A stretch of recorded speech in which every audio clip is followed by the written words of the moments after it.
Thank you, Mr. President. There's been a lot of discussion today following the votes on the floor this morning about health care and health care costs. It was just about a year ago exactly. It was the 12th of December last year. I spoke to a reporter from Alaska, and we were talking about the just staggering costs of health care costs and what we were seeing with the rise. And at that time, I pointed out to this reporter that Alaska had already seen 3 years of premium increases that exceeded 50% in total. This was putting a pressure on individual and household budgets in a way that people were telling me this is an unsustainable trend. And I said then that we're going to have to address the issue of the enhanced premium tax credits at the federal level. We're going to need to address the fact that these come to an end at the end of this calendar year. And I said then, we've got a year to kind of figure this out, to buy time to pursue what I feel are important, and that is the true reforms, some of the long-term reforms that will not just help us address the cost of health insurance, but more importantly, the overall cost of health care in this country. That's the driver there. That's the problem. So that was about a year ago, almost exactly a year ago, and yet here we are. Little has changed. Key transparency legislation remains stalled. Too many Alaskans are facing premium increases that are now approaching 500%. Think about what that means. I've shared with some colleagues a text that I received from a friend of mine in Fairbanks, and she and her husband will be looking at the potential for premiums in the range of $36,000. Nobody that I know of that can afford premiums for $36,000. So we know we've got a job here in the Congress. We know that we have to address this issue of rising cost to health care.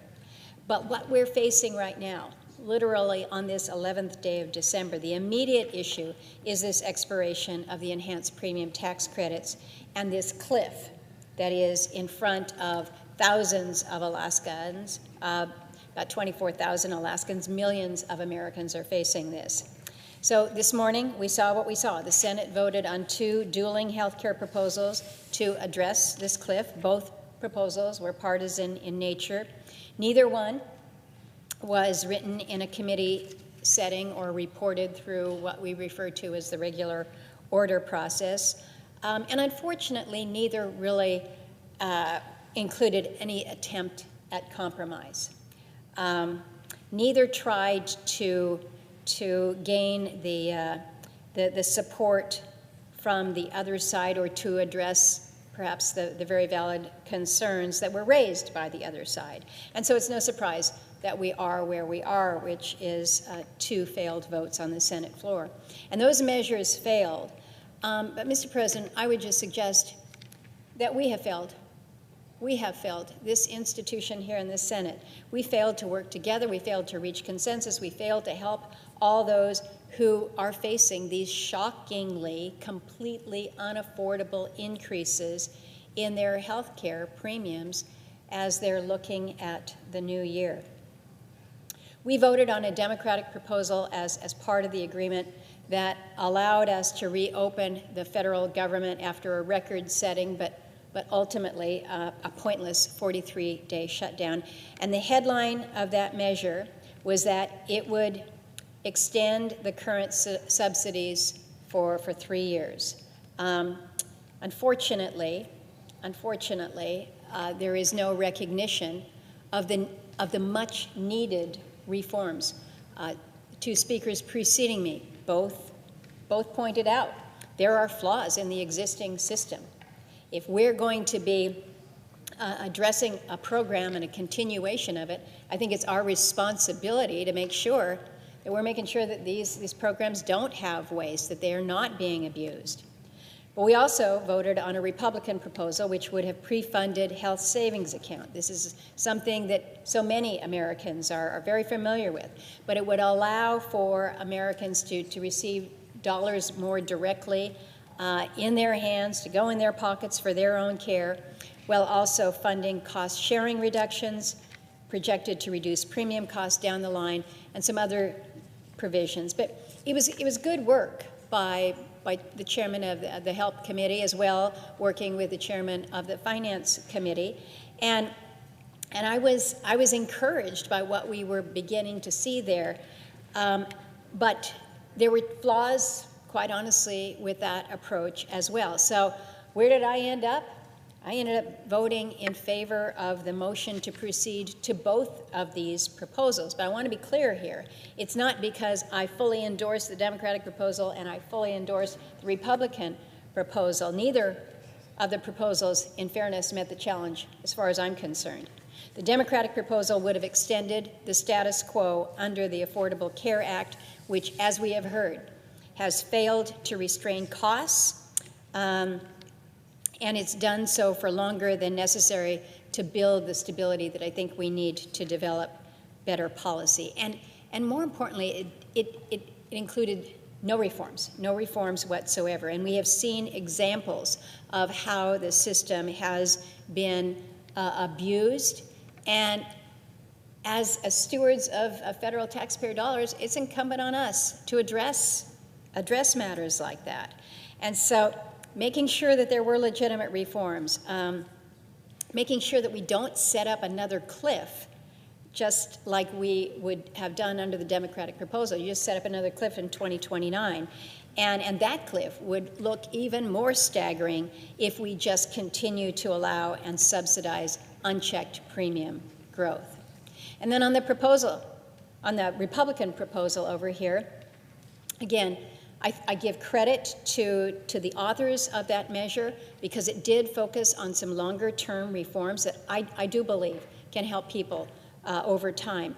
But what it didn't address was the immediate situation that folks are facing, this immediate cliff, the pain, the imminent pain that's going to come with this massive spike in premiums. In Alaska, again, maybe it's more extreme than in other states, but we are still one of the 50 states. And when you're talking about premium increases that are doubling or in many cases tripling, that is not sustainable.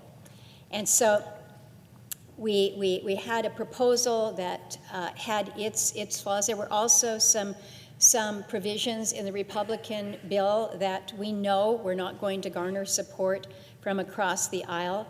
And I guess where I am today, as most members have left the chamber, have left the buildings, are going back to their states for the weekend, we're doing this, we're leaving with unfinished business, and this is something that we've known was coming for a long time. For a long time. It's not like this just crept up on us. We had a chance to address it in budget reconciliation, but we couldn't agree to do so. We were told, no, we got a lot of time on that. We'll do it later. That would have been a win on health care. We would have avoided this anxiety that we're in right now. We had a chance to address it, to avoid or end the shutdown, but same story, we weren't able to do that. And so we let the clock run. We wait and we wait, and we settled for competing proposals, and now we are where we predicted, where I predicted we would be. We failed in both, and nobody wins from that. Nobody wins from this, either politically and certainly not in real life. Mr. President, as I was coming over here, I asked some of the folks that were with me, I said, what day is Festivus Day? Festivus, for those who are not familiar with it, it's kind of like the Day of Grievances, which apparently is February 23rd, just before Christmas. And I'm not here to do a preemption of Festivus and just air grievances, because I don't think that's what people want us to do here. I think they want us to try to figure out, okay, you've demonstrated what you can't do. Now can you demonstrate what you can do? And that's where I want to put us. I refuse to accept that where we are right now, which is 2 failed bills, is the best that we can do. I voted to proceed to both proposals, not because they would solve the problem, not because they're great policy, but because I think they kind of represented the least bad options available to us at this 11th hour. Because I think we should be talking about it. We should be debating them, amending them, having an opportunity to do so on the floor, and seeing if we can't make some progress there. Sometimes out in the open gets us somewhere, not too often these days. But I'll tell you, the alternative, which is doing nothing and letting people suffer here, I think is worse. So again, today we showed the country what we can't do, but I wanted to show that there are bipartisan votes in the Senate that are eager, that are anxious for a bipartisan compromise. And I don't think it's too late for that. It's December 11th here. The year's not over. Our session is not over. I agree. We don't have a lot of time. We know that. But I think we can still come up with something that, again, would give people in this country comfort knowing that my premiums are not going to double and triple in the calendar year 2026. So that's exactly what I'm hoping the Senate is going to do, and what I challenge every one of us to focus on before we adjourn this year. And it's not like we're starting from scratch here. The ingredients for what we're going to need have been out there. We just need to get them all together and figure out how we're going to bake this. I think we know a lot of the work has already been done. We know the general contours of what an agreement could look like. By my count, there's no fewer than 8 plans that are out there. There's probably more than that we can draw from. You've got the Democratic bill that we saw, which was a 3-year offering. We saw the Cassidy-Crapo effort. Senators Marino and Collins have a proposal. I have put forward a proposal. Senator Rick Scott has, Senator Hawley, Senator Marshall, Senator Husted. There's a lot that's out there. And so many have been speaking about this for so long now. I put legislation on the table, a 2-year extension of the premium tax credits to buy us time to avoid this situation. I've also proposed ways to address it in both budget reconciliation and in my frameworks when we were trying to figure out how we end the shutdown. So there's not a lot of new stuff out here. We know what the component pieces are. And it's not just in this body. Look at what's happening down the hall here. Two bipartisan proposals by members of the House, and they are circulating for signatures so that they might be able to discharge and be able to move this. To me, Mr. President, I think that is really significant. You've got members in the House that are coming together and they're going to stand out, put their name up front on a bipartisan effort. Maybe it's not everything that they want, but they're willing to put something out there because they believe that the American people demand and deserve a solution. And so I'm encouraged. I'm really encouraged by the momentum that we're seeing coming out of the other body as well. And so if you take time to look at the proposals that are out there, you can see where we need to go. You can see where there's overlap. You can see where there's areas that serve as the foundation for an agreement. I think there's so many that agree that we've got to have some extension of an enhanced premium tax credits. Maybe it's not 3 years. Maybe it's we know it's at least 1 year. Perhaps it's 2. Most agree on the need for reasonable reforms to ensure that these credits are going to go to those who need them most and to protect the taxpayers who foot the bill from the waste, fraud, and abuse, because we know that is real. We have to address that. We've got some good measures, good ideas on what to do there. They're already written. We can plug them into a bipartisan measure. And there's consensus for reasonable limits on who can receive the credits, and understanding that reforms need to be made, again, to reduce the fraud in the system. And I think we can do some of that through some of the program integrity reforms and by addressing plans where the customer is not currently paying any premium whatsoever. So again, I acknowledge the great work that Senator Cassidy has put forward with proposing solutions that give families options here when it comes to their health care choices.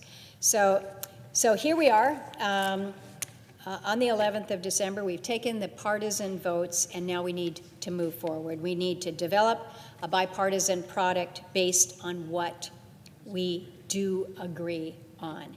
And I firmly believe that it's in our reach if we try, but to get there in this short period that we have in front of us, we got to remember that none of us get to design this on our own. None of us will get exactly everything we want. The time for that is over.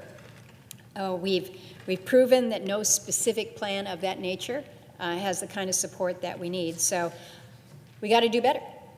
We got to do better. We can't just say, happy holidays, brace for next year. That's our message to you. We need to focus on the people who are going to be hurt if we do nothing. And we need to set aside the politics and the partisanship that are preventing us from helping them. I think there is still a consensus to be had here, and know that I stand at the ready to do everything that I can to help in that effort before we adjourn at the end of this year. And with that, Mr. President, I yield the floor.